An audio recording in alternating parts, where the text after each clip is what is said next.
Bonjour à tous, bienvenue dans Enquête d'Esprit et très heureux de vous retrouver. Pourquoi Bernadette de Lourdes dérange-t-elle à ce point les partisans de la laïcité? Une laïcité très restrictive, il est vrai, puisqu'on reproche à cette comédie musicale actuellement en tournée d'être trop marquée par le catholicisme. Rien de nouveau sous le soleil, dira-t-on. La vraie Bernadette avait déjà fait l'objet de critiques de toutes parts au moment des apparitions de la Vierge Marie à Lourdes. Mais ces polémiques ont au moins le mérite de mettre sous les projecteurs une sainte Bernadette un peu passée au second plan. Alors que tout le monde connaît Lourdes, au lieu de la piété mariale, on a oublié qu'à l'origine de sa réputation mondiale, il y a une jeune adolescente de 14 ans au courage et à la fois admirable à travers les épreuves, la maladie et la souffrance. Pour explorer ce mystère Bernadette, Véronique Jacquier est avec moi. Bonjour Véronique. Bonjour Aymeric, bonjour à tous. Alors nos invités qui sont tous de grands amoureux de Bernadette, le père Emmanuel Gougaud, curé de Sainte-Bernadette, la paroisse Sainte-Bernadette à Versailles, Éléonore de Galard, coproductrice du spectacle Bernadette, et puis Isabelle Stock qui est auteure d'une biographie pour les jeunes, évidemment sur Bernadette. Voilà, et tout cela, c'est en partenariat avec l'hebdomadaire France Catholique. Tout de suite, les infos religieuses de la semaine avec Michael Dorian.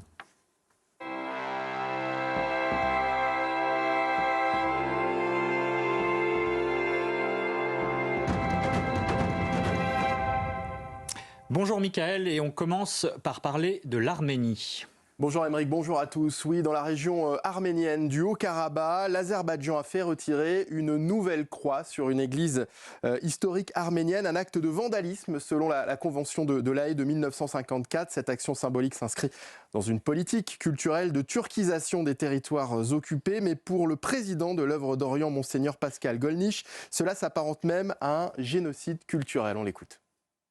L'Azerbaïdjan finalement reste dans l'esprit du génocide de 1915. On a renommé les rues de Stepanakert, la capitale de l'Artsakh, du Haut-Karabakh, de nom turc. Ce qui participe d'une sorte de génocide culturel, si vous voulez. On s'attaque au patrimoine arménien, donc il y a la croix qui était au-dessus d'une église qui a été enlevée. Cela est extrêmement symbolique, retirer une croix, c'est nier l'identité chrétienne de ce lieu de culte. Une église, ce n'est pas simplement un lieu culturel, c'est aussi un lieu cultuel. Retirer une croix, c'est dire clairement que le christianisme n'est pas chez lui ici. Le Vatican opposé fermement à l'inscription de l'avortement dans la Constitution française. Via son média officiel, Vatican News a repris d'anciennes déclarations du pape lors de son voyage à Marseille pour dénoncer le drame du rejet de la vie humaine et une future, je cite, constitution contraire à la vie. L'église de la Bastide-Murat dans le Lot a été profanée, le tabernacle a été forcé et la custode contenant une hostie consacrée a été volée. Un acte clairement antichrétien qui s'inscrit dans une longue litanie de dégradation selon le père Michel Combon, curé de la paroisse. Je vous propose de l'écouter. Le Saint-Sacrement, c'est la présence du Christ dans l'Église. Donc déjà, le fait de lui manquer de respect, c'est manquer de respect au Christ. Simplement, c'est profaner, comme le terme l'indique, quelque chose qui est saint, qui est sacré. Dieu demeure en Jésus-Christ sous la forme du pain consacré au milieu de son peuple. Et donc, cette attaque, c'est aussi un vol, mais cette attaque aussi est un sacrilège religieux de gens qui attaquent le christianisme, ni plus ni moins. Des dégradations et des profanations antichrétiennes qui se multiplient aussi en Guadeloupe, une dizaine en quelques mois, un constat dénoncé par l'évêque Monseigneur Philippe Giougou. Pourtant, il refuse de baisser la tête et appelle ses prêtres et fidèles à garder les églises ouvertes et poursuivre leur engagement missionnaire dans les lieux de culte. Dans l'actualité également, Notre-Dame immaculée au milieu des cendres, un miracle qui s'est produit en Colombie où de terribles feux de forêt ont déjà ravagé des centaines d'hectares dans le nord-est du pays. Notre-Dame du Carmel à Pamplona a survécu totalement intacte alors que la forêt derrière elle est recouverte de cendres. Direction Londres à présent et l'abbaye de Westminster qui accueille jusqu'au 1er juin une exposition sur l'histoire de Notre-Dame de Paris. Plongez avec nous dans 850 ans d'histoire, le récit est signé Clotilde Paillet. C'est sous les voûtes de Westminster à Londres que les visiteurs viennent découvrir l'histoire de la cathédrale Notre-Dame de Paris. Une exposition à travers un parcours multisensoriel qui inclut sons de cloche et musique d'orgue. Je crois que cette exposition, elle permet d'apprendre beaucoup de choses. D'abord sur l'histoire de Notre-Dame de Paris, sa construction, ses transformations au cours de son histoire, parce que chaque siècle a apporté des choses, a modifié des choses. Une exposition qui retrace également l'histoire de la restauration de la cathédrale après l'incendie de 2019. Une occasion de donner envie aux visiteurs de venir voir réellement Notre-Dame lors de sa réouverture au public. Aujourd'hui, nous avons à peu près terminé tous les nettoyages intérieurs de la cathédrale. Donc la cathédrale, les visiteurs et les fidèles, ils vont être, je pense, émerveillés quand ils la redécouvriront, parce qu'elle aura changé d'aspect, elle aura été entièrement nettoyée. Donc les pierres, les décors peints apparaîtront dans tout leur éclat. L'exposition a déjà voyagé à Paris, Washington, Montréal et Dubaï à 10 mois de la réouverture de Notre-Dame. Notre-Dame de Paris qui célébrera sa première messe le 8 décembre au lendemain de la réouverture. C'est à ce moment-là que l'hôtel sera consacré. L'archevêque de Paris, Monseigneur Ulrich, indique que les festivités s'étaleront jusqu'au 8 juin 2025, jour de la Pentecôte, pour permettre à un maximum de fidèles de profiter de ce moment. Voilà, Enquête d'esprit continue, c'est à vous, Aymeric. Merci beaucoup, Michael, pour ces infos. Nous parlons aujourd'hui dans Enquête d'esprit du mystère de Bernadette de Lourdes. Un mystère qui dérange, semble-t-il, aujourd'hui comme hier, à l'occasion de la comédie musicale à succès sur Sainte-Bernadette, actuellement en tournée. Et on en parle aujourd'hui avec nos invités, le père Emmanuel Gougo. Bonjour mon père. Bonjour. Merci d'être avec nous. Vous êtes le curé de la paroisse Sainte-Bernadette à Versailles. Ça ne s'invente pas. Une petite paroisse historiquement d'ouvriers agricoles, aujourd'hui qui comporte beaucoup de logements sociaux. C'est donc un quartier multiculturel. Et vous nous direz comment est-ce que justement la figure de Sainte-Bernadette parle encore aujourd'hui. Et puis avec nous également Éléonore de Galard. Bonjour. Bonjour. Merci d'être avec nous. Vous êtes la productrice. Vous avez produit par le passé plusieurs spectacles à succès, comme Robin des Bois, Les Trois Mousquetaires. Vous avez aussi produit un album sur des poèmes de Sainte Thérèse de Lisieux, porté par Natacha Saint-Pierre. Et aujourd'hui, donc, vous êtes coproductrice de cette comédie musicale Bernadette de Lourdes, qui rencontre un franc succès, vous nous le direz. Elle est actuellement en tournée dans toute la France. Gad Elmaleh est également coproducteur, ainsi que Roberto Surleo. C'est l'un des plus gros succès populaires de ces dernières années. Vous nous expliquerez pourquoi.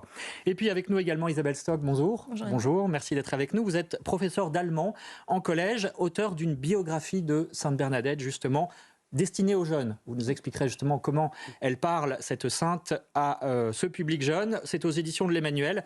Puis je vous précise aussi que vous êtes hospitalière du diocèse de Verdun, c'est-à-dire que vous accompagnez des pèlerinages depuis 20 ans à Lourdes. Et puis bien sûr Véronique Jacquier, qui nous racontera notamment, qui nous fera le récit de ces apparitions de 1858. Que s'est-il passé à ce moment-là? Quel est le message aussi de la Vierge Marie adressé notamment à Bernadette, mais finalement à tout le monde? Alors, Éléonore de Galard, pourquoi est-ce que ce spectacle, Bernadette de Lourdes, donc actuellement en tournée, dérange tant, semble-t-il, la laïcité? Aujourd'hui comme hier, on a l'impression que ce spectacle ne plaît pas à tout le monde. Ça a été donc ce refus des pouvoirs publics de faire bénéficier ce spectacle du pass culture. C'est une subvention pour les jeunes, et au motif que cette œuvre serait contraire au principe de la laïcité et que le spectacle serait marqué par le catholicisme. Comment vous réagissez? Alors, très très mal. On réagit assez mal. Alors, je vais juste faire une précision. Il y a deux volets dans le pass culture. Il y a un pass culture individuel auquel nous avons le droit, puisque c'est individuellement, chaque élève peut obtenir une subvention pour acheter un billet de spectacle, de musée, un livre, etc. Donc ça, on y a le droit. En revanche, on a été refusé à l'offre collective du pass culture. C'est-à-dire pour les groupes. Pour les groupes scolaires principalement. Les groupes scolaires ont la faculté, les professeurs, de s'inscrire sur une plateforme qui s'appelle Adage et de choisir pour leurs élèves des programmes culturels et éducatifs. Et nous, on propose un programme très particulier qui est, outre le spectacle, on a des masterclass autour des métiers du spectacle, on a des cours de chant, enfin on a tout un programme culturel et éducatif qu'on propose, et on n'a pas bien compris pourquoi on s'était vu refuser le pass culture collectif, au motif notamment, parce qu'il y avait d'autres motifs, mais au motif notamment qu'on serait un danger pour la laïcité, que la question de la laïcité pose. Je dois dire que je n'ai pas bien compris, parce qu'on est principalement un spectacle historique. On n'est pas une association catholique, nous sommes des producteurs de spectacles et on produit un spectacle sur la vie de Bernadette Soubirous, qui est, je veux dire, Lourdes est quand même la deuxième ville hôtelière de France. On vient par millions visiter cette ville, c'est quand même qui est connue dans le monde entier. Ça fait partie de l'histoire de France. On n'a pas bien compris. On peut, à travers le Pass Culture, aller visiter Notre-Dame, mais on ne peut pas aller voir Bernadette Soubirous. Voilà. Donc, on trouve ça assez honteux, en plus, que des gens qui n'ont pas vu le spectacle prennent cette décision. On a fait un recours en expliquant ce qu'était le spectacle. Le rectorat de Versailles pourrait revenir sur cette décision ? Bien sûr, on avait une voie de recours qu'on a activée et nous n'avons même pas eu de réponse. C'est-à-dire qu'au bout de 2 mois, quand on n'aura pas de réponse, c'est considéré comme un refus. Donc on considère ça comme un refus, sauf s'il revenait sur la position, ce qu'on espère. Mais on trouve la méthode très injuste et dangereuse, à vrai dire. Dangereuse, c'est un peu de la censure. Isabelle Stock, comment vous réagissez à la fois en tant que professeur, donc en charge d'élèves, effectivement, au regard de cette histoire, de ce passé, et puis aussi au regard de votre connaissance de l'histoire de Bernadette. Ça a commencé finalement les polémiques au moment de sa vie et de ses apparitions. Moi, je rejoins tout à fait Éléonore, parce que dans Pass Culture, il y a culture. Et il est important que les jeunes et les collégiens, moi j'en vois tous les jours, soient vraiment avertis et au fait de ce qui se passe. La nature a horreur du vide. Donc si on ne parle pas, si on n'explique pas, si on ne montre pas, les jeunes ou moins jeunes deviennent prêts à entendre et à croire n'importe quelle personne qui passe. Et effectivement, j'ai vu, moi, la comédie musicale, et de la même façon que dans le livre, en fait, c'est très factuel. On raconte ce qui s'est passé, on raconte ce que Bernadette a subi, on raconte une époque. Et, mais rien que cela, ça dérange. Voilà, libre à chacun d'en tirer les conclusions qu'il souhaite. Véronique ? Éléonore de Galard, finalement, c'est vraiment la dimension catholique qui est visée. Ah bah très clairement, puisqu'il est écrit noir sur blanc qu'on pose question sur le principe de laïcité. Et je dois dire que j'ai vraiment pas compris. Il faut savoir que ce spectacle a été créé par des gens qui sont très très loin de la sphère catholique. Le seul catholique de la bande, si je peux parler comme ça, c'est probablement mon associé Roberto Surleo, qui est lui catholique italien, pratiquant. Mais le metteur en scène a accepté. Le metteur en scène est québécois, autant vous dire que les Québécois et l'Église catholique, ça fait quand même pas très très bon ménage. A accepté le spectacle parce qu'il est tombé amoureux de la figure de la jeune fille Bernadette et de ce qui se passe à Lourdes, qui est assez fantastique quand même. Mais il a dit, mais attention, je veux faire tout sauf un spectacle catholique, je fais pas de prosélytisme, on ne verra pas la Vierge, on verra ce qu'a vécu Bernadette et chacun y verra ce qu'il veut. Donc voilà, on est dans l'incompréhension la plus totale. Père Gougaud, vous êtes le curé de la paroisse Sainte-Bernadette, je le rappelle, et vous avez un patronage donc, qui s'adresse effectivement à des jeunes de tout milieu, tout public, toute culture. Comment est-ce que la figure de Sainte-Bernadette leur parle ? Parce que c'est ça aussi la question, c'est le public, lui, ne rejette pas forcément l'histoire de Sainte-Bernadette. Eh bien, dans ma paroisse, Sainte-Bernadette, elle parle à tous, en particulier aux enfants, aux adolescents, aux familles en difficulté. Parce que dans notre petit quartier Bernard de Jussieu, eh bien, beaucoup de gens vivent avec une vraie précarité et ont des difficultés pour la fin du mois, pour boucler les 2 bouts. Et la vie de Bernadette, pauvre, rejetée, et qui vit une expérience hors du commun, et effectivement, indépendamment de la vie spirituelle, indépendamment de la religion, cette jeune fille vit une expérience hors du commun, eh bien, elle fascine les enfants, elle fascine les familles, elle fascine les gens dans la détresse et la difficulté. Et c'est une figure d'espoir et d'espérance. Et on a tous besoin, surtout en ce moment, d'espérance. Alors, justement, on va regarder un premier extrait de ce spectacle, de cette comédie musicale, Bernadette de Lourdes. C'est donc la figure de Bernadette qui tient tête à sa mère au sujet des apparitions. Regardez. Ma fille, dehors on se moque et l'on rit. On nous montre du doigt depuis que de partout on est banni. Parce que tu crois qu'elle te sourit. Ma fille, l'opprobre a déjà fait son lit. De ces regards qui nous dénigrent. Et notre honneur devient délire.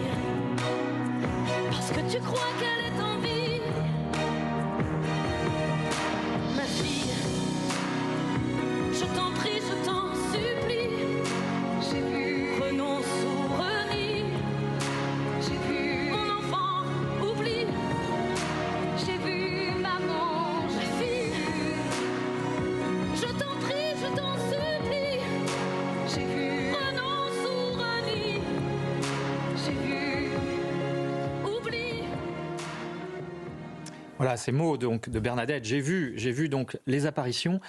Éléonore de Galard, quel visage de Bernadette avez-vous voulu présenter à travers cette comédie musicale? Je le rappelle, elle a commencé en 2019. C'est plus de 150 000 spectateurs à Lourdes, malgré le Covid. Aujourd'hui, c'est une tournée en France, donc c'est un véritable défi. Et pourtant, le succès est là. Les critiques, Broadway au pied des Pyrénées, c'était sur Europe 1.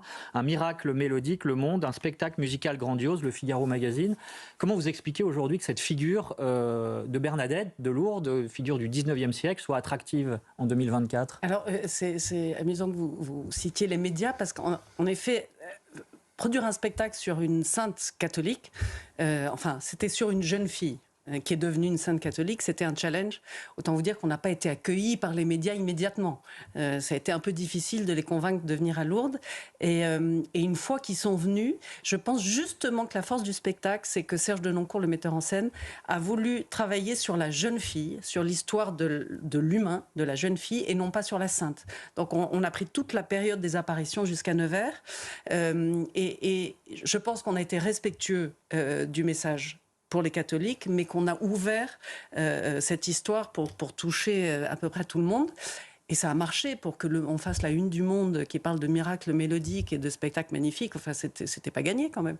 Donc, on est assez fiers de ça. Et je pense que c'est justement le fait d'avoir axé ce spectacle sur l'histoire de cette jeune fille qui a un destin extraordinaire, parce que qu'on croit ou qu'on ne croit pas, il n'empêche que grâce à cette petite Bernadette qui avait 13 ou 14, on ne sait pas bien, aujourd'hui, des millions de personnes viennent du monde entier avec l'espoir et repartent de Lourdes avec espoir ou acceptation. Alors on va parler bien sûr tout à l'heure de la dimension spirituelle, mais auparavant, Isabelle Stock, donc vous êtes biographe de Bernadette. En quoi sa force de caractère, effectivement, c'est ce qui ressort de ce que vient de dire Éléonore de Galard, du spectacle, est moderne aujourd'hui, parce qu'elle est bouillante, elle est impétueuse, parfois même insolente, et en même temps, elle s'efface derrière le message des apparitions. Il y a un peu un paradoxe chez Bernadette. C'est vrai. Alors, le fait de s'effacer et de se cacher, c'était vraiment son choix à elle. Elle l'a dit d'ailleurs en partant à Nevers, je vais à Nevers pour me cacher. Et Bernadette avait vraiment... Donc Nevers, je fais une parenthèse, c'est donc la deuxième partie de sa vie lorsqu'elle devient religieuse après les apparitions.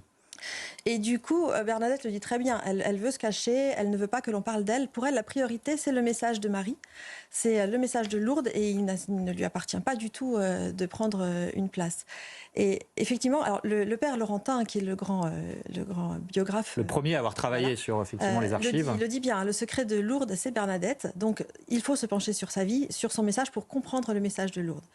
Et Bernadette dit très justement, j'aimerais bien que l'on parle de la vie des saints et de leurs défauts, et que l'on cherche à voir comment ils les sont corrigés, plutôt que de leurs miracles, ça serait beaucoup plus utile. Ils ne sont pas nés saints. Voilà, tout à fait. Et ce qui nous intéresse, c'est son chemin de vie, son caractère bouillant et entêté qui lui a permis de tenir tête, justement. Est-ce qu'elle était orgueilleuse ? Alors, elle s'en défend. Non, elle s'en défend pas, justement. Elle dit qu'elle l'était. Pour autant, Bernadette est c'est une personnalité très humaine, très riche d'ambivalence, comme tout être humain. Et elle est effectivement à la fois très modeste et elle se défend d'orgueil. Elle dit qu'elle est orgueilleuse, mais rien dans son tempérament ne le prouve. Mais c'est vrai qu'elle a un tempérament si chaud et si bouillant qu'elle ne se gêne pas, j'ai envie de dire, pour dire ce qu'elle pense, dire les choses, et sur des petites anecdotes, effectivement. Comme par exemple ? Comme par exemple, elle est très attachée au signe de croix. Elle trouve que c'est la première chose qu'elle n'a d'ailleurs pas réussi à faire lors de la première apparition, et que la Vierge lui a appris à faire. Bernadette est connue pour faire un signe de croix qui est ample, qui est très joli, qui est doux, qui est majestueux. Et c'est très important pour elle. C'est dans sa spiritualité par la suite, et c'est très important. Et quand une sœur le fait vite ou mal ou pas suffisamment correctement, elle n'hésite pas à lui dire « vous avez mal au bras » ou « vous êtes blessé ». Sans aucune... Elle ne l'envoie pas dire. Voilà. Peut-être juste avant, une toute petite question, Père Emmanuel Gougo, avant la pause. Comment vous réagissez à cette personnalité de Bernadette qui effectivement a tenu tête, on l'a vu, à sa famille, à sa mère, mais aussi aux critiques du clergé, de la presse. Enfin voilà, il y a eu énormément de polémiques à l'époque. Qu'est-ce qu'elle évoque chez vous en tant que sainte ? A même tenu tête à son curé de paroisse, ce qui quand même... Mais pour moi, elle évoque fondamentalement le message de l'Évangile, la figure de Jésus. Marie à Lourdes, elle vient rappeler le message chrétien, le message de l'Évangile. Convertissez-vous, le royaume de Dieu est là, Dieu se fait proche de nous. Et elle le rappelle dans un contexte particulièrement difficile, douloureux et qui ressemble un peu au nôtre. Il y a eu la pandémie du choléra, un quart de la France dévastée. Il y a la deuxième révolution industrielle et donc beaucoup de faillites, beaucoup de ruines et les Soubirous qui sont dans la dégringolade matérielle la plus totale. Il y a le désir de Dieu. Quand tout bouscule, quand on n'est plus sûr de rien, quand tout s'effondre chez nous, s'accrocher à Dieu, tenir à Dieu qui nous fait tenir et qui nous donne la dignité. Parce que ça ne cesse, et je lirai votre livre avec grande joie, ça ne cesse de me toucher, cette famille du quart-monde, cette famille où il y a une misère noire. Aujourd'hui, on dirait la France périphérique, par exemple ? La France des périphéries de la périphérie, la France des décharges, qui quelquefois n'ont rien à manger de la journée, quoi. Eh bien, il y a de l'amour, il y a de la fraternité, il y a du pardon. Parce que Dieu nous donne notre dignité. Et quand on va accuser François Soubirous, le papa, d'être un voleur, tout ça parce qu'il était pauvre, la chasse aux pauvres, eh bien, justement, il va plaider sa cause, la vérité va être donnée, Bernadette sera toujours très digne, avec, c'est vrai, une ironie, mais qui est digne, par exemple, de Sainte Jeanne d'Arc, dans son procès, et qui pour moi est le signe de l'esprit de Dieu. Avec un sens de la répartie, c'est ça ? Un sens de la répartie qui fait que, toute ignorante qu'elle est, eh bien, elle a justement la beauté de la vérité. Et cela, ça ne cesse de me toucher. Dieu qui nous donne notre dignité, Dieu qui nous rend forts. Quel est le message de Bernadette de Lourdes, mais aussi des apparitions, bien sûr. Quel est le secret de Bernadette ? On en parle tout de suite après la pause. Vous restez avec nous.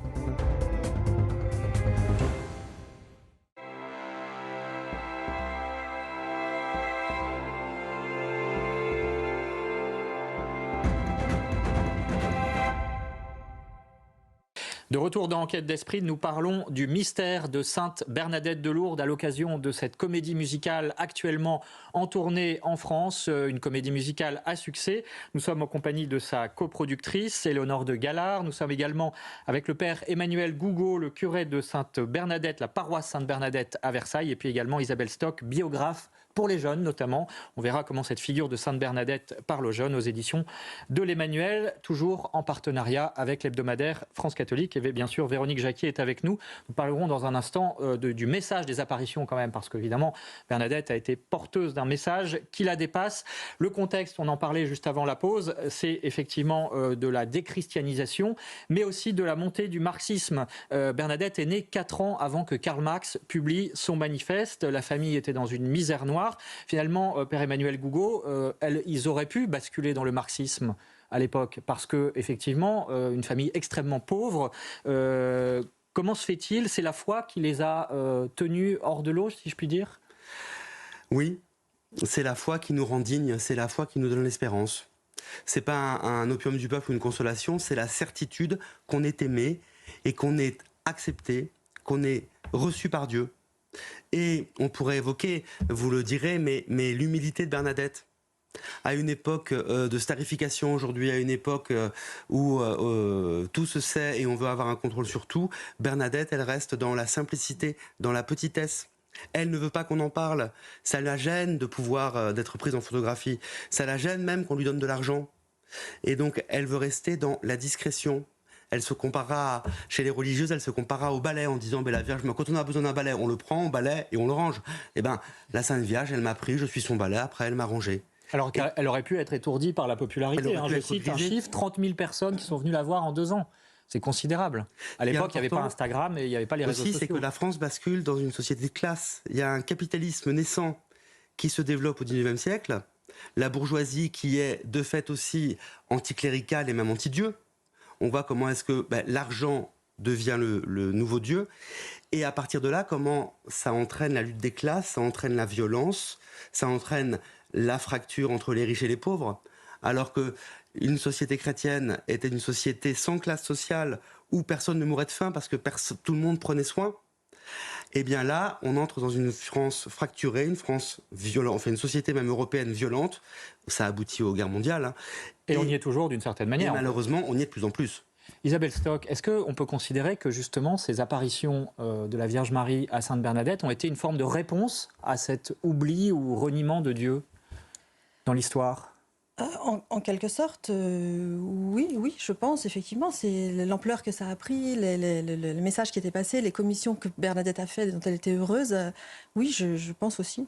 Alors on va voir ça dans le détail, justement avec vous Véronique, de ces 18 apparitions de la Vierge Marie entre février, le 11 février, nous y sommes, et juillet 1858. Qu'est-ce qu'il faut retenir du message essentiel de ces apparitions ? Alors pour comprendre les messages, un mot tout d'abord sur les apparitions. Et la première apparition, 11 février, un coup de vent, puis un deuxième qui oblige Bernadette à regarder vers une infractuosité dans le rocher, vers une grotte.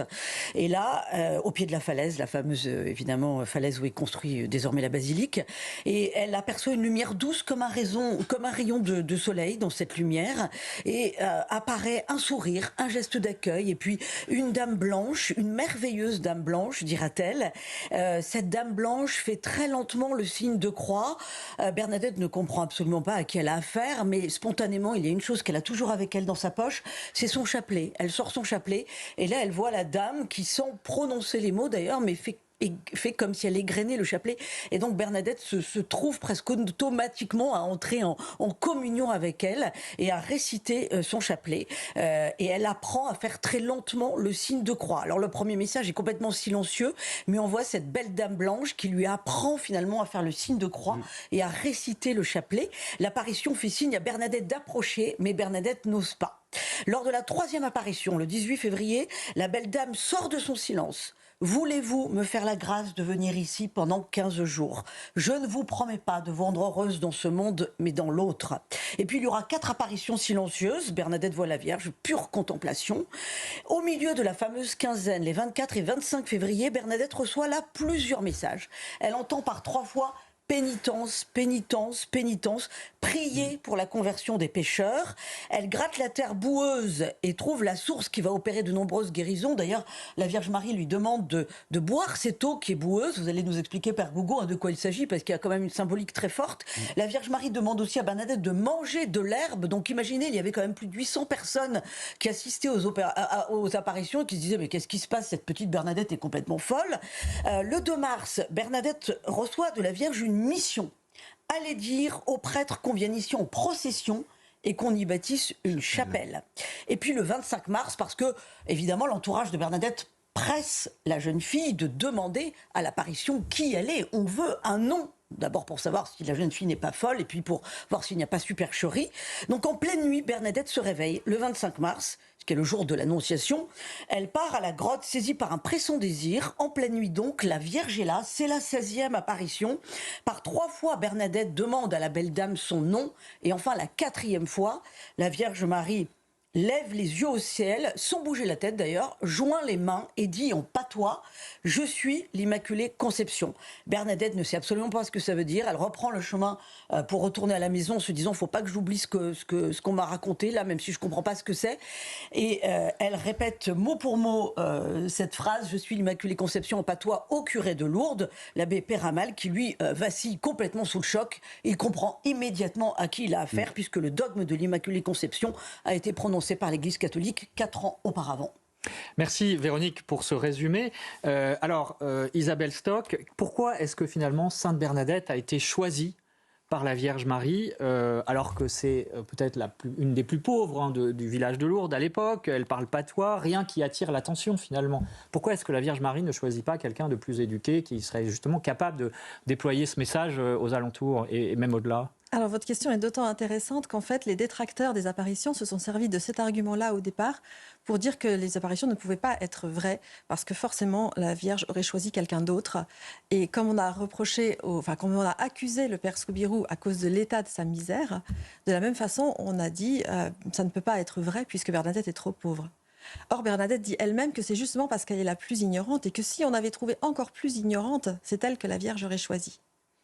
Alors, ce qui est intéressant... Ça veut dire quoi ? Ça veut dire que finalement, c'est la force de ce message Il ne vient pas d'elle, c'est ça que ça veut dire? Bien sûr, à force de message. Bernadette est la messagère, en fait. Ce n'est pas sur elle qu'il faut attirer l'attention. Elle le dit. Et ce que j'ai beaucoup apprécié, moi, c'est la douceur de l'apparition qui, quand elle s'adresse à elle, lui parle en patois. Elle est même très qu'elle, c'est-à-dire elle a environ une quinzaine d'années. Elle est aussi petite qu'elle, 1m40. Elle descend lui parler en face à face. Elle ne reste pas dans la niche. Elle se met à son niveau. Oui, elle descend du fond de la grotte. Et en plus, elle lui dit cette phrase incroyable, « Voulez-vous me faire la grâce de venir pendant 15 jours ?» Ce qui fait qu'elle lui pose la question et elle s'expose à un non, finalement. C'est la Vierge Marie qui demande « Est-ce que vous êtes d'accord ?» Et Bernadette est effectivement très impressionnée. Elle qui, effectivement, est très modeste. Éléonore de Galard, je rappelle, vous êtes la productrice de cette comédie musicale qui tourne en ce moment. Selon vous, ce message des apparitions, on l'a entendu, il est à la fois complexe, parce qu'il y a beaucoup de choses, on va y revenir, et en même temps simple à la fois. Comment est-ce que vous le traduisez? Mais je trouve que Bernadette a cette qualité-là, c'est la simplicité absolue. C'est-à-dire qu'elle était ignorante, donc elle n'avait pas un vocabulaire très, très, très sophistiqué. Et du coup, je pense que c'est justement ça qui touche. C'est-à-dire que quand on lui demande comment t'a parlé la Vierge, elle répond elle m'a parlé comme on parle à une personne. Et c'est un message en soi, mais quand elle répond, c'est d'une façon extrêmement simple. Et je pense que c'est justement ça qui fait qu'aujourd'hui c'est touchant, c'est qu'on comprend ce qu'elle dit, tout simplement. Elle vous touche personnellement ? Ah, moi, elle me touche. Et on a travaillé sur... Enfin, c'est la jeune fille qui me touche. Je trouve ça... Son caractère, son aplomb. Quand on lit les 4000 kilos de procès-verbaux d'interrogatoire... Ce que vous avez fait pour préparer le spectacle. Je dois dire qu'à un moment, j'ai un peu calé... parce que c'est toujours la même chose. Quelle que soit la personne qui l'interroge, c'est toujours la même chose. Les réponses sont simples, précises, percutantes. Elle va droit au but, pas de fioritures. Et d'ailleurs, je trouve ce qui est formidable, c'est que c'est l'anti-prosélytisme. C'est-à-dire quand elle dit elle-même, je suis chargée de vous le dire, pas de vous le faire croire. Et ça, je trouve ça assez touchant. C'est une jeune d'aujourd'hui, finalement. Exactement. Véronique ? Oui, Bernadette aussi a dit quelque chose, Père Gougaud. Elle me regardait comme une personne. Oui. La Vierge Marie me regardait comme une personne. C'est-à-dire que le message de Lourdes, c'est aussi de donner à tous leur dignité, y compris les pauvres, y compris, comme vous le dites, les gens qui sont à la périphérie de la périphérie. Avec cette dignité, on restaure cette dignité. C'est ça la foi. C'est ça la foi, parce que la foi, c'est Dieu qui se fait homme et qui donne à chaque être humain sa dignité la plus profonde et qui est présent aussi au cœur de chaque être humain. Elle me regardait. Aujourd'hui, est-ce qu'on regarde les gens ? Ou est-ce qu'on va d'un scroll à l'autre, là, on fait défiler les images et on est tellement saturé d'images, d'informations que souvent on prend même plus la peine de regarder. Et puis elle vous voyait, c'est la première fois que Bernadette Soubirous se fait vous voyez.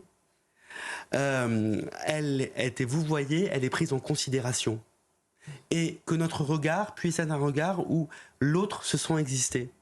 C'est quand même exceptionnel. C'est le message aussi de Lourdes, où on regarde justement les malades, les personnes handicapées qui viennent, on les met au centre, ce qui n'est pas le cas aujourd'hui malheureusement dans la société. Je vous propose de regarder ce deuxième extrait de la comédie musicale Bernadette de Lourdes avec un moment crucial de ses apparitions.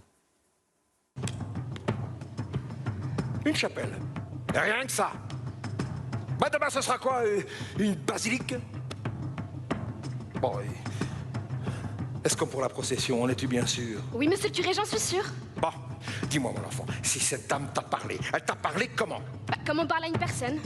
Et tu sais toujours pas comment elle s'appelle? Non, monsieur le curé. Eh ben, faut le lui demander. Faut demander son nom à la dame. Oui, si je m'en souviens.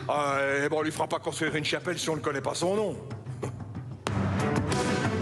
On veut un geste, encore un gage, enfin une preuve. On veut un nom sur un visage, on veut une trace, un témoignage, au moins comprendre. On veut un nom dans notre langage. Monsieur le curé, la dame veut toujours la chapelle. Tu lui as demandé son nom? Oui, mais elle ne fait que sourire. Ah, eh ben, elle se rit joliment de toi. Eh ben, si elle veut sa chapelle, qu'elle dise son nom. Et qu'elle fasse fleurir le rosier de la grotte, tiens. Et si elle dit son nom, et si elle fait fleurir le rosier, eh ben, on lui fera construire sa chapelle. Et elle sera pas toute petite, va. Elle sera toute grande. Allez, va. Alors son nom, bien sûr, Véronique l'a dit tout à l'heure, c'est l'Immaculée Conception. Éléonore de Galard, comment est-ce que vous réussissez à faire passer l'Immaculée Conception, hein, qui est un dogme catholique, mais qui est quand même complexe aujourd'hui pour notre société, comment est-ce qu'on peut l'expliquer à nos contemporains ? Vous êtes contenté de le dire. Exactement, on s'est contenté de le dire. C'est un peu le but de l'opération. On le dit même en patois. Que soy era Immaculada Concepción. Donc c'est d'autant plus difficile à comprendre. Je pense que ça se vit plus que ça s'explique. Et c'est ça Lourdes. Des millions de gens viennent chaque année avec plein d'espoir. Je ne pense pas qu'ils puissent expliquer le dogme de l'Immaculée Conception, ça c'est certain. En revanche, ils arrivent là, ils vivent l'expérience. Et encore une fois, qu'ils soient croyants ou non, parce qu'il y a beaucoup de non-croyants qui viennent à Lourdes, ils ressortent de Lourdes changés. Très souvent bien, parfois en mal, mais en tout cas, ils ressortent de là bouleversés. Il y a quelque chose qui se passe. Il y a quelque chose qui se passe, exactement. Alors, on va quand même demander, on a un prêtre sur le plateau, l'Immaculée Conception, peut-être simplement, mais comment est-ce que ça parle aujourd'hui à nos contemporains ? Pourquoi c'est important ? C'est important parce que c'est le projet de Dieu pour nous tous, hein. Dieu veut nous faire vivre de sa vie, et la vie de Dieu, elle est totalement dans la générosité, la bienveillance, l'amour. Dieu n'est qu'amour. Et pour pouvoir venir parmi nous, eh bien, il choisit la maman de Jésus, son fils, et il va préparer par avance Marie de Nazareth à accueillir Jésus, son fils, Dieu avec nous, l'amour parfait, en faisant en sorte que Marie elle-même soit totalement orientée vers Dieu. Et donc, elle est quelque part plus jeune que tout ce qui peut déformer, détruire, défigurer, plus jeune que le péché. Oui, mais justement, Immaculée Conception, ça veut dire conçue sans péché. Conçue sans péché. Nous croyons fermement que la Vierge Marie, dans le sein de sa mère, a été conçue indépendamment des souillures du péché originel. Elle est préservée par anticipation de la venue de Jésus, son fils, elle est préservée du péché originel et de toute forme de péché. Alors, on va se rendre non pas à Lourdes, mais à la paroisse Notre-Dame de Lourdes à Paris, puisqu'on peut aller prier la Vierge de Lourdes sans y aller. Regardez ce reportage signé Éloi Rochebrune. C'est à 800 km de Lourdes, et pourtant dans cette église, on prie aussi la Vierge Marie. Dans cette paroisse parisienne, les fidèles se réunissent chaque soir pour la messe. Ce jour-là, on prie particulièrement pour les malades. Bernadette a été malade toute sa vie. Prions pour l'Église, afin qu'elle mette toujours, comme à Lourdes, l'accompagnement des malades dans cette priorité pastorale. Prions le Seigneur. L'idée vient du curé. L'abbé Xavier veut permettre à ceux qui ne peuvent pas aller à Lourdes de vivre quand même un pèlerinage. De prier, de pouvoir prier à leurs diverses intentions, de recevoir l'eau de Lourdes, de prier devant un petit morceau de rocher, d'avoir l'adoration, la confession et même de faire la procession au flambeau dans les rues. Certains fidèles allument des bougies au pied de l'Immaculée Conception. Ils viennent de toute l'Île-de-France. Marie est priée parce qu'il y a beaucoup il y a des malades et je pense qu'on a besoin de temps en temps de se ressourcer. Déjà, je m'appelle Marie et puis j'aime beaucoup la Sainte Vierge et puis Bernadette aussi. Je pense que Marie, elle nous permet d'aller vers Jésus et je pense qu'il y a plein de gens ici qui ne sont pas croyants mais qui viennent pour Notre-Dame de Lourdes. En tout cas, je fais confiance à l'autre parce que tout ce que je demande, mes vœux sont exaucés. Des vœux exaucés pendant 9 jours, jusqu'à la messe solennelle de la fête de Notre-Dame de Lourdes.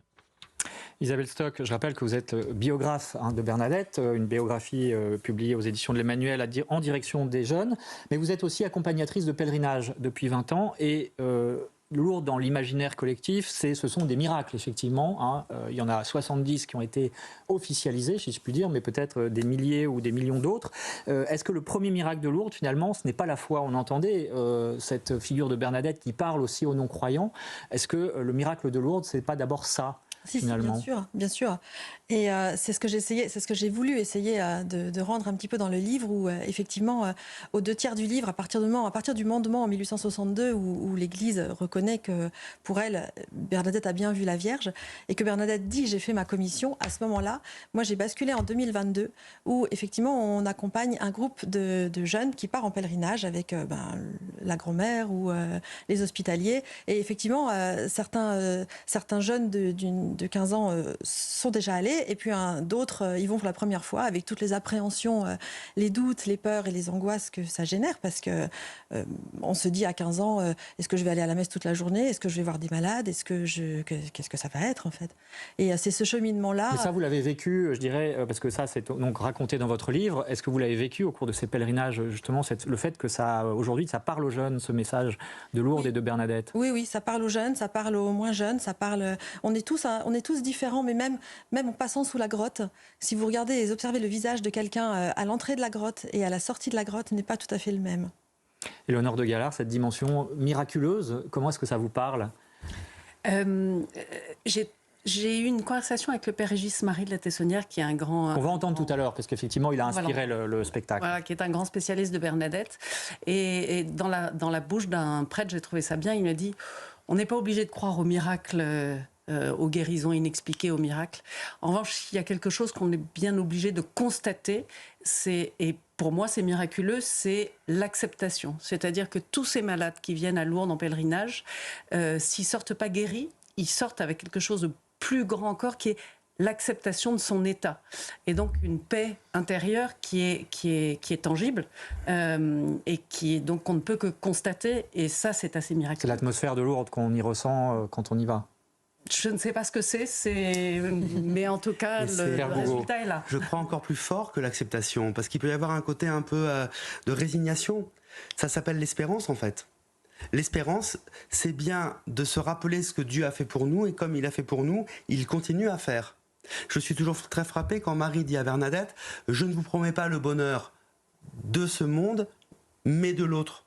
On sait qu'il y a les bonheurs matériels, les bonheurs du monde, manger, boire, se réjouir, pouvoir satisfaire ses loisirs et tout, et c'est important.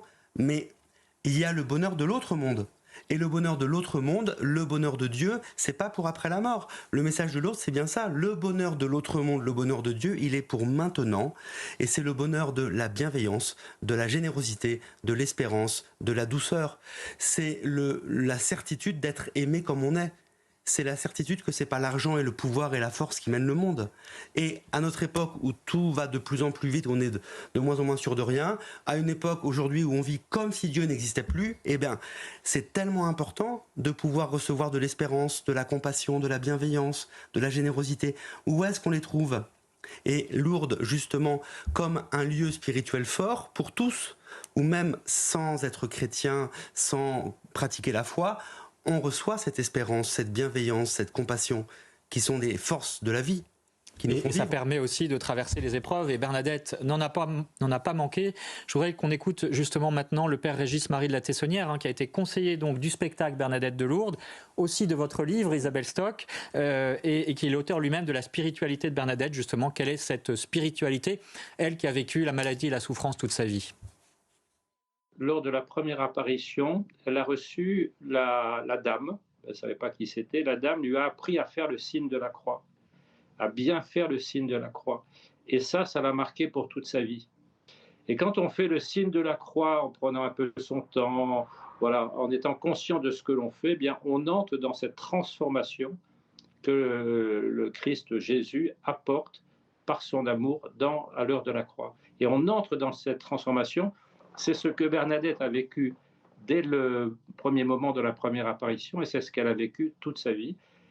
Et c'est cette spiritualité de Bernadette, on la voit bien à Lourdes, parce que c'est la spiritualité des pèlerins. Chacun a ses difficultés, mais ils entrent dans cette expérience, et cette expérience leur donne le fait d'accepter leur vie comme elle est, ce qui a été une grande particularité de Bernadette. Voilà. Et elle dit par exemple, pour illustrer le fait qu'elle acceptait, quand on pense que le bon Dieu le permet, on ne se plaint pas. C'est une sagesse toute simple. Voilà. Quand on pense que le bon Dieu le permet, et en acceptant, elle s'ouvrait à la grâce que lui donnait par la Vierge, que lui donnait le Christ. Voilà, il nous reste quelques minutes et je voudrais qu'on s'attache justement à essayer de d'élucider ce message de Sainte Bernadette sur la manière qu'elle a eue de vivre la souffrance et sur son message peut-être actuel aussi pour aujourd'hui, parce que les épreuves, tout le monde en connaît. Elle a été malade toute sa vie, Isabelle Stock, hein. Elle était asthmatique depuis l'enfance, ensuite elle a eu le choléra à 11 ans, puis la tuberculose. Elle-même a voulu soigner les malades quand elle est devenue religieuse et finalement elle a été à l'infirmerie parce qu'elle en était incapable.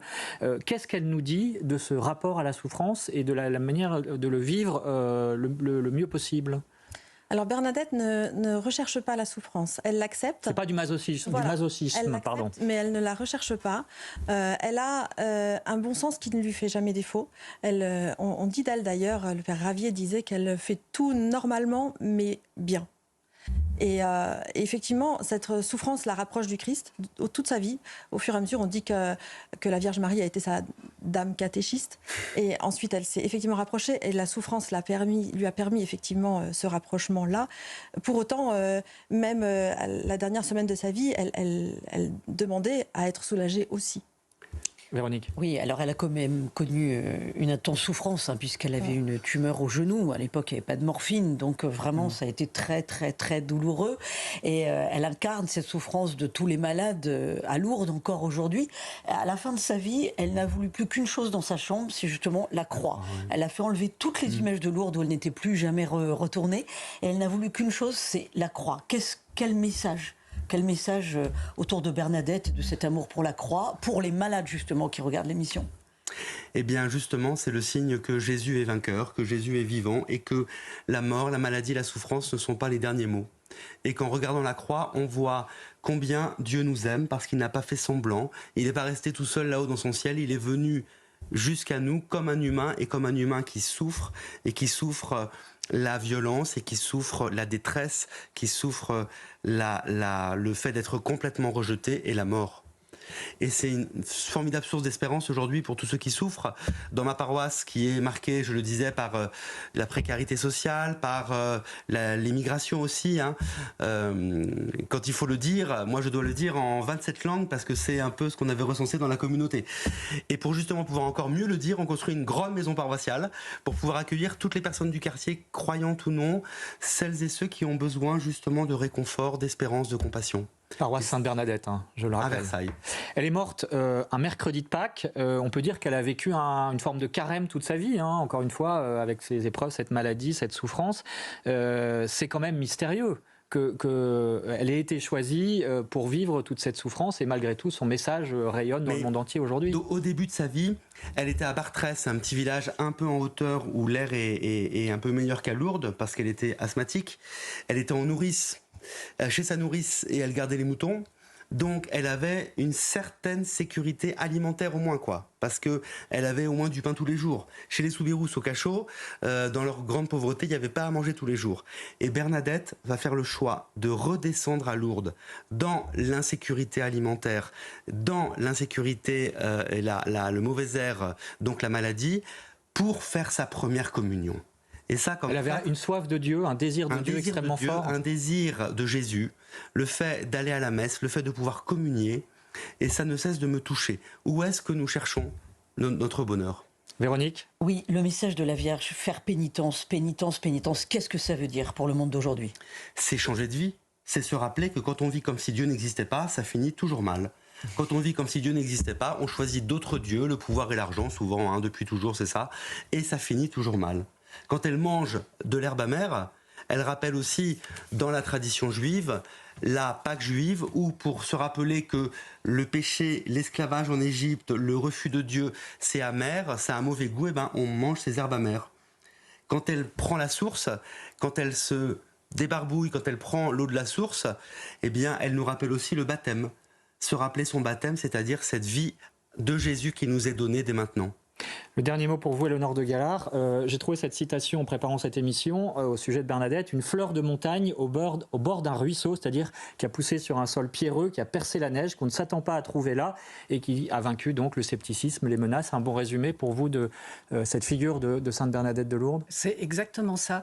Et d'ailleurs, dans une des paroles des chansons, je souligne le talent de Lionel Florence, Patrice Guérao aux paroles et mon mari Grégoire à la musique. Ce qui est formidable, c'est qu'il y a une parole qui résume tout. Si je suis née dans la boue, sans aucun horizon, et c'est pour vous. Voilà. Donc je trouve que c'est un peu ça, la fleur sur le rocher. Merci en tout cas. Alors, le spectacle, donc Bernadette de Lourdes, il revient, il est en tournée en France, il revient à Paris fin juin. On peut trouver bien sûr toutes les informations sur le site internet bernadettedelourdes.fr et puis ensuite une tournée internationale en Italie en 2025. Ah oui, on est très contents puisqu'on sera le 16 janvier 2025 à Rome. Donc on a fini le casting italien, c'était très excitant. Et on sera aux États-Unis à l'automne 2025 pour une grande tournée aux États-Unis. Et on est en train de discuter pour faire une tournée aussi en Pologne. Voilà, on est loin des polémiques dont on parlait, qui sont très franco-françaises. Non, qui ont un impact à l'étranger, puisqu'on était à Rome cette semaine et on nous en a parlé en disant les gens ne comprennent pas. Personne ne comprend, à vrai dire. C'est franco-français. Isabelle Stock, je renvoie aussi à votre biographie pour les jeunes, Bernadette, aux éditions de l'Emmanuel. C'est très simple à lire, effectivement, pour les jeunes, c'est tout à fait adapté. Merci aussi au Père Gougo, à Véronique Jacquier. Et puis un conseil de lecture, un autre livre, Jean-Pierre Lemaire, c'est un poète, La plus secrète des saintes, publié chez Salvator. Et puis... que faut-il lire également dans France Catholique cette semaine? Comment résister aux tentations avec l'entrée en carême, hein. Bon, ça c'est un classique, mais il y a des petits conseils. Voilà. Sur abonnement, bien sûr, France Catholique et sur france-catholique.fr. Et on parlera d'ailleurs du carême dans Enquête d'Esprit la semaine prochaine. Merci à vous d'avoir suivi cette émission. Merci à Aurélie Lucano et aux équipes techniques de CNews. Vous restez bien sûr à notre écoute.